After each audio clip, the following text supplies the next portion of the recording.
Will artificial intelligence ever become self-aware? Should we treat animals more like people?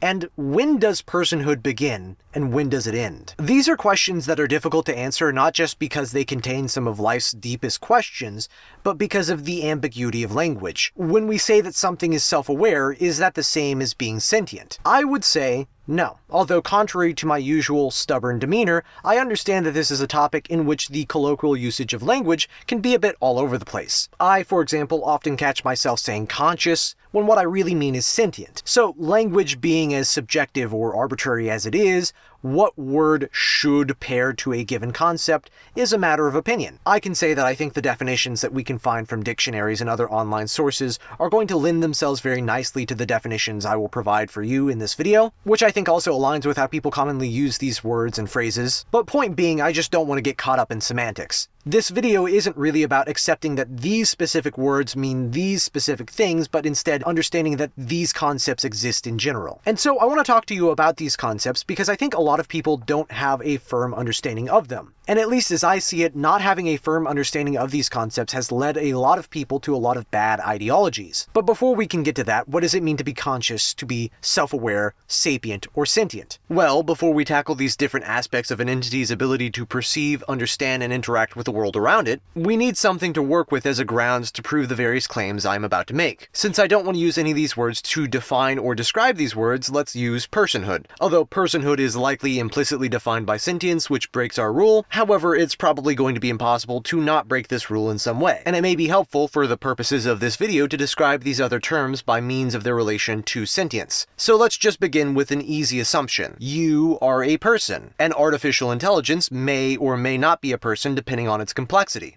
And a basic algorithm is not a person. With this, we're willing to leave it up to debate as to whether or not these things can bleed into one another. For example, maybe a more complex algorithm is like an AI, since AIs generally just involve what can be thought of as fuzzy logic gates, where a range of inputs is simplified by what is called a sigmoid function to then be manipulated mathematically using weighted training. And likewise, maybe a more complex AI transcends even this, entering into the realm of human personhood, or maybe it doesn't.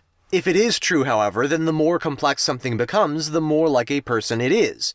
But the inverse then also has to be true. So in any case, if I can demonstrate that the experience of an entity does not necessitate complexity, which is to say that it can be done by a basic algorithm, then it is not an attribute of sentience. With this, we can go over these concepts, starting with one that I used as an example in the introduction: self-awareness. Self-aware is defined by Oxford as having conscious knowledge of one's own character and feelings. Merriam-Webster defines it as an awareness of one's own personality or individuality. Here we already have to touch on why I alluded to the fact that I can't compel you to accept my definitions. Which of these definitions do we use? If we take an awareness of one's own individuality and understand that to be aware is to perceive and to perceive can be as simple as to see, then we should take self-awareness to mean something as simple as being able to see one's own self and differentiate that self from other things. If we operate under this definition, then even non-people can have self-awareness. I can create an algorithm and have it associate itself with an image, just as you would observe an animal looking at itself in the mirror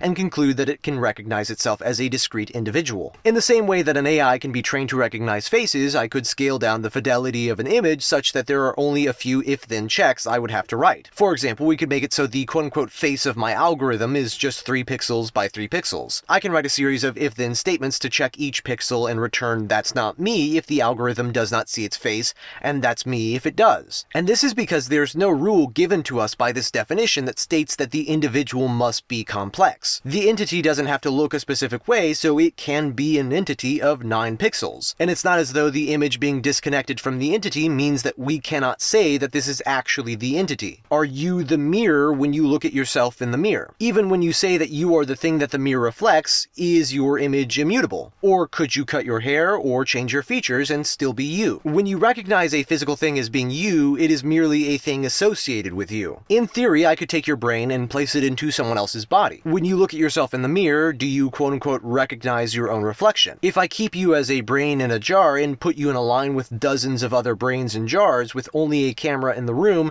that I give you control over, will you be able to tell which brain is yours? Have you lost your self-awareness? Maybe you will say that you have not, and this is why it is important to emphasize that these words like self-awareness can have different interpretations. You may say that you have not lost self-awareness in this circumstance and that my tests do not prove that an algorithm has self-awareness. But this is only if you are operating from a definition like having conscious knowledge of one's own character and feelings, and interpret conscious knowledge not just as a physicalist phenomenon, as we will explore once we are done here, but as a phrase that carries the connotation of agency. For self-awareness, we can say that it is looking out and recognizing yourself in the world, or we can say that it is looking in and recognizing yourself independent of the world. Both interpretations are valid, but again, as we'll get to, the denotation of words like consciousness can also be interpreted extrospectively. So I recommend adopting the former interpretation of self-awareness and simply labeling the latter as sentience. Because once we are done, we will find that we can interpret these words as either all being physicalist with no room for sentience, all being metaphysical with each being synonymous for sentience, or as all being physical except for sentience. The final one is the only one that allows us to easily communicate two opposing viewpoints without overlapping the terminology. And so, as such, it's the one that I recommend. You may think that self-awareness is a valid sign of personhood because you adopt an introspective definition of self-awareness, but that can get lost in translation for people who have a more simplistic and more physicalist view of reality. And as such, this can lead to conveying or supporting the idea, especially if you engage in doublethink where you conflate the two clearly separate phenomenon, that in order for a person to be a person, you have to recognize yourself as a physical entity. Regardless of what way you come about making this miscommunication, it quickly becomes a dangerous ideology, as this test is one which many infants, for example, likely cannot pass, and my algorithm,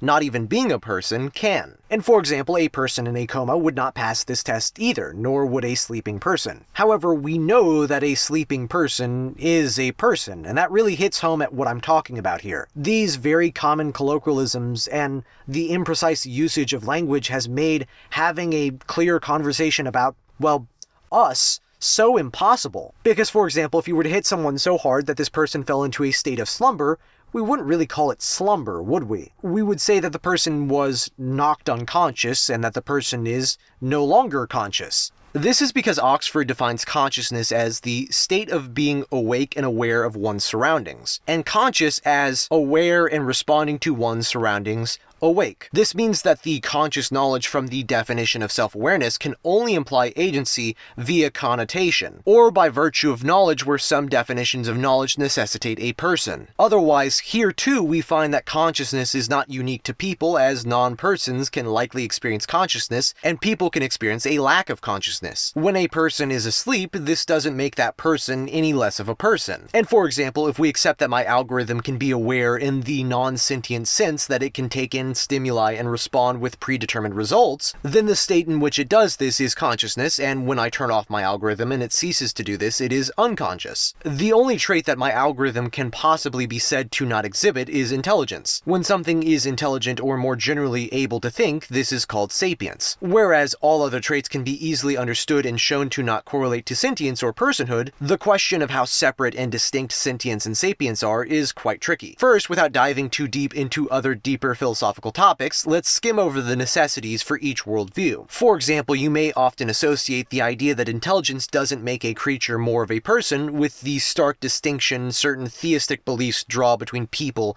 and animals. This is often the belief that sentience has more to do with the soul, and that we are not just our bodies, merely a sentient force that occupies it. While on the other hand, if we approach things from a naturalistic or atheistic approach, evolution becomes the history of human existence. And in this, we came from non-sapient creatures and from non-sentient building blocks of life. Inarguably, from this perspective, then, there has to be something that gives way as a matter of physical causality to sentience. And the only correlative evidence we have is that the more sapient a creature is, the more it is like us. I think many then may be tempted to see the argument of sentience as something that toes a party line. You're either a theist believing in a deeply metaphysical view of human existence, or you're an atheist believing in an entirely physical view of human existence. However, with only the smallest of considerations, it becomes clear that both positions have to make concessions to the other. Unless we want to convince ourselves that science is the devil or something to that extent, we have to acknowledge that advancements in medicine show us that the brain has some relationship to sentience. With it, sentient life can exist on this plane of existence. Without it, life either ceases to be or is forced to another plane of existence. So the brain has some relationship between reality and sentience. However, to say that it alone is responsible for sentience is controversially not necessarily implied by what we know. Physicalists can come along and call me a science denier and tell me about how neuroscience has given us a complete roadmap of the brain and its functions. But if we believe that the soul or something like it inhabits the brain as a sort of window into our world, anything they say about us being our brains makes no more sense than if, from their perspective, we claimed that we are our bodies and not our brains. If they say that there is, for example, a language center of our brain and without it we cannot speak, and they use this to claim that human existence is fragile and physicalist, I can point to my tongue. I can say, without my tongue, without my vocal cords, I cannot speak. But given that they say that there is a language center of my brain, it isn't as though my tongue or anything else is what causes me to speak in any sense of my identity as a person. I can, from their perspective, still form speaking thoughts. I just can't express those physically. So pointing to the fact that I cannot, without my brain, quote-unquote, speak mentally, remember mentally, or feel mentally, does not mean that I cannot do these things one level up and do them spiritually. Which, it's fair to say, I don't know if you can do those things. You know, I get people who are upset at me because I always sneak in condescending jabs into my videos, but that's because when I don't, there are people who think they're very smart, and they're not.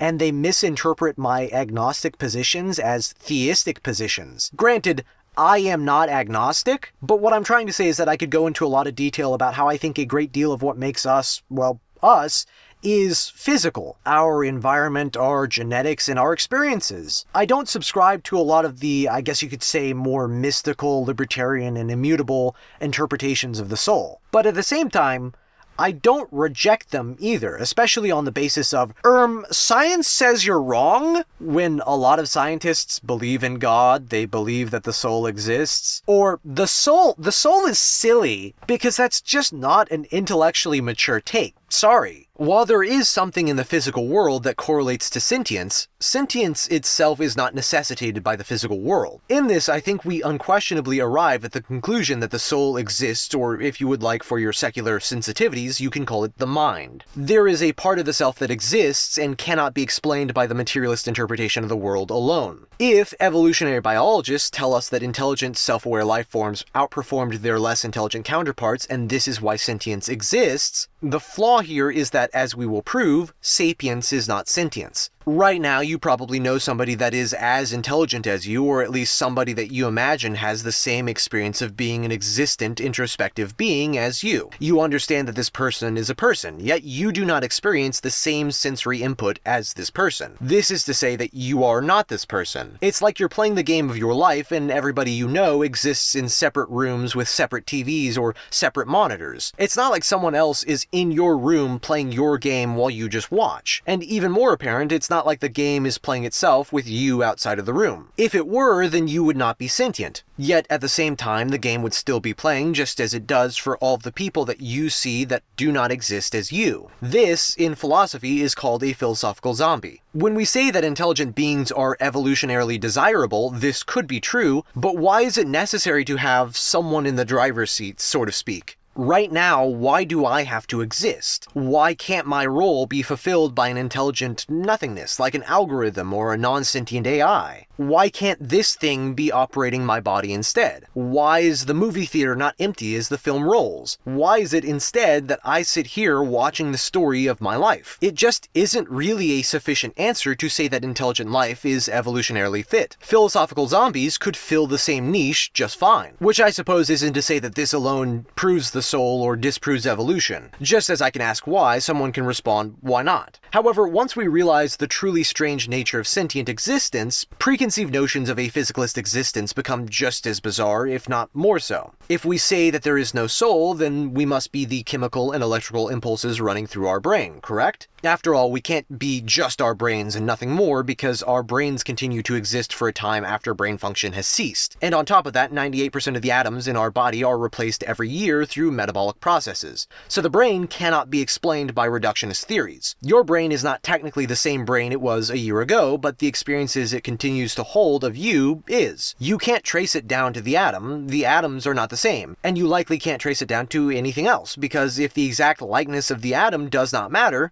then I can create a microcellular exact copy of your brain. With this copy, we can ask ourselves several questions. Without any signals going through this copy, are you the same as this copy? Well, of course not. If no signals are running through it, then it is dead. However, could I copy your exact brain activity? I don't see why not. We don't have any pesky no cloning rules to deal with from quantum mechanics because we've already established that it doesn't need to be atom perfect. So once there is a living human being with the same brain as you, is this person you? Well, what do we mean by that? We know that you are your experiences of yourself. And so we're saying if this brain activity makes you who you are, then this clone should have the same experiences of you. If we're trying to say that the rejection of the metaphysical nature of the mind can account for sentience in a completely physicalist worldview, then what we're asking is if you and this other brain have established a collective consciousness where you are in control of both bodies. But essentially the entire reason we set out to reject the soul was because it was quote-unquote silly. Yet here we arrive at a very intangible thing like a collective consciousness that is being controlled via no observable physical medium. It must be the case, then, that this would not transpire. You and the other brain would experience different sensations of self. However, in this, just the same, we have proven that the physicalist view of sentience is incomplete, because we started out under the premise that these things are what make you, you. And here, by definition, we have created a separate being that is only you in that it is similar in appearance and personality. But it is not you. It does not have the same experiences of you. You do not now see the world through its eyes as you do your own. So controversially, since the first scenario failed because it was silly and the second scenario failed because it contradicted the premise we began with, you should probably believe in the first of the two scenarios. Maybe in practice it's impossible to create an exact clone because from you it will always lack this span of time between the last mapping of your brain activity and its creation. But in theory, if this was possible and it did happen simultaneously, that should create a shared experience between you and the clone. To say otherwise is essentially just an assumption. It's just saying, well, that sounds silly, that couldn't happen, it's just a preconceived notion. For example, Reddit atheists, or as I call them, secular dogmatists, may say that the soul is an absurd thing, but many of them also hope that someday they will be able to upload their consciousness, or as we should call it, sentience, into a computer and live forever. However, this is essentially no different than the prior thought experiment. While you're uploading yourself, where do you go? If it's a sort of copy and delete situation, then this is exactly the same as the clones. If it's a file transfer sort of a situation, then what happens is part of you is in one place and the other part of you is in another. This is interesting because if we say that sentience is a result of a certain complex physical structure in the material world, like a brain, then maybe there's the possibility that at some point during this transfer, you become two new, separate, less complex beings. Or, given that there may be likely a lower limit as my algorithm is not sentient, you cease to exist altogether, but then were brought back to life. Regardless of what is the case, the nature of human sentience is such that it cannot be explained through a physicalist lens. Human sentience is, at the very least, pure information, and it acts less like something that is made by physical things and more like something that exists outside of physical things, at least in a theoretical or platonic state, and then is expressed by physical things. When your being is uploaded into a computer and the transfer is incomplete, either this kills you for a time, having nothing replacing you in its stead, or it replaces you with two other beings. If it replaces you, this is because whatever complexity is in the computer and whatever complexity is left in your brain both map to two distinct sentient experiences. Imagine you have two balls of clay and you shape them as you please and you drop them into water. The splashes they create will be different, and it will be different when you lump them together and drop them into water together. Imaginably, if you could control the way you drop these shapes to have the exact same circumstances each time, then what we have is that specific shapes elicit their own unique responses from the any interaction with this source. This analogy, or what it's being used to explain, may seem silly, but again, consider that the alternative is that you die and return from seemingly nowhere. This can only be for the same reason. You return to the water, but then you were re-individualized as a physical being. Again, we can try stubbornly to argue that this is not the only alternative. However, having clearly exhausted all possible means by which we could transfer our being into a computer or by which we could clone ourselves, the only assumption left is that we cannot do either of these things. However, as I've already covered, that cannot be the case, as that violates our secular understanding of the human brain. And you don't have to just take my word for it. The concept we have been covering here is essentially the same as the China brain thought experiment. The idea goes that if you have a bunch of people together, as many as there are in China, and had them communicate information in the same way that neurons do, this should theoretically create a sentient being. But how? Well, that's because if this seems absurd, then why should neurons acting in the same way create a sentient being? Whether or not something is absurd here begins to hold no sway over whether or not something should be considered as true. As far as I'm concerned, if we do not accept that sentience manifests in this way through the activity of neurons, then the only other option is the soul. Because as far as we know, this is how neurons quote-unquote create consciousness. So in rejecting this, we make the soul just as plausible of an option. And so, once we accept that either way, this is how sentience is given its ties to reality, which we should be inclined to believe since we know that the soul does not occupy the body without the brain, then as absurd as it is, it becomes clear that we are information that is manifested into this world from a singularity that transcends time and space, which is to say sentience as a fundamental force. For example, even if we continue to claim that it is impossible to clone ourselves or to transfer our consciousness, we still arrive at the same conclusion given that the only reason I can surmise that it would be impossible to move our sentience is because of time differences. We say that the uploaded information is incomplete and therefore different. Likewise, we say that the clone is incomplete and therefore different. Both lack the experiences that the individual undergoes after the brain is last mapped. However, in this, we say that our experiences make us who we are. And I suppose this shouldn't be a surprise. We've talked a lot about whether or not we share the same sensory experience as other beings, and we understand that this is what makes us who we are. However, what I am specifically referencing here is that, for example, if you went back in time, we would say that doing this wouldn't create a sensory link with your past self. And so if we are exploring this avenue because we want to reject collective consciousness, this is exactly what we want. However, isn't it still the case that unless we are capable of disturbing the timeline, that this past us eventually becomes us? So up until the moment of this convergence, it becomes more like us. Logically then, as we know, as past events go further back, this being diverges from us. And so let's say that we actually do disturb the timeline. Or maybe instead that we just imagine a theoretical event that could have changed the course of events in our life. Then this being becomes even less like us. This divergence could happen even before we're born, changing our parents and making a person that as things change more drastically is even less and less like us. Here now we actually see a divergence of future possibilities and a convergence of the past. And in this, if the choices we make in the past state of the universe determine who we are as sentient beings, then this is to say that these physical events take sentience from a sort of collective slumber. Perhaps you can think of it as nothing, perhaps you can think of it as a world soul or God, and then it evokes these individualized expressions of this force to make us. Even after all of this, we still arrive at the same conclusion. The human soul exists. An interesting implication of this, for example, is that to say that any individual human sentience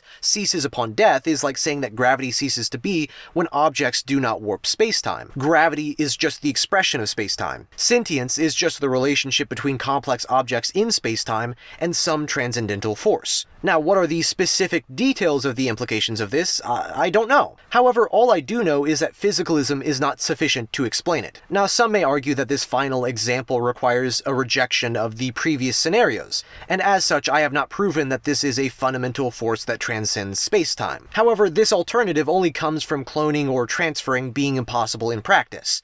There is no reason it should be impossible in theory. For example, if you say that this final scenario contradicts the prior examples because you and your prior self could exist simultaneously without sharing a linked experience, this is ignoring that you are shaped by future experiences. If you could pause in time and this other you could have these experiences, then you would become the same person. Also, you may say that I never really answered the question of why sapience and sentience are different. However, with the example of a philosophical zombie and now knowing the full extent of sentience as an observable phenomenon, we can conclude a thing can be intelligent without being sentient. Likewise, if we delve deeper into the nature of sentience as it must exist, it becomes strange to think that either knowledge or understanding could play a role in sentience. With the China brain thought experiment, what knowledge is that brain born with? What knowledge are any of us born with? And if a being has no mouth, no eyes, no ears, no hands, no body, which should be possible according to these thought experiments, then even assuming that understanding, for example, is a requirement of sentient life, how can we test to see if a being like this is intelligent? And I mean that not just in terms of talking about a brain in a jar with no knowledge of the outside world. Even if I was talking about you, for example, how do I know that you understand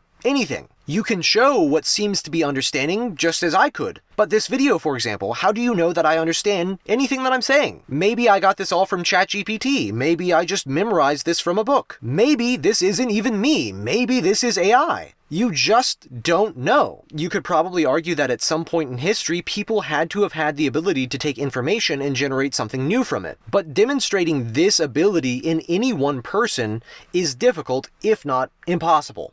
And so sapience is not a good indicator of sentience. I suppose you could argue that this technically doesn't disprove it, but if it were a good indicator, what would be the ethical implications of that? That a person who is less intelligent is less of a person? You could argue that the vague complexity of the brain as I postulate isn't any better, but I think it is. I think it either makes waves or it doesn't. But even if I'm wrong in that, or for most of this video, it is important to realize that everything we examined failed to explain sentience, because you cannot empirically measure personhood. If you want a definition for personhood, it has to come from something like natural law, social contract theory, something prescriptive, because we can't quite measure human beings. And every time we have tried to do so in the past, it has ended up with one group of people saying, well, you don't look like us, and so you're not actually people. And by virtue of that, more than anybody wants to realize, physicalism is dangerous. If I'm silly for thinking that the soul exists, I'd rather be a goofy goober than like a eugenicist. So hopefully I've given you a clearer understanding of these concepts in order to realize that whether or not the soul exists as the mind or as some transcendental mystical thing, there is at least certainly more to us than meets the eye. There is something soul-like that connects all of us and gives us hope for things like life after death,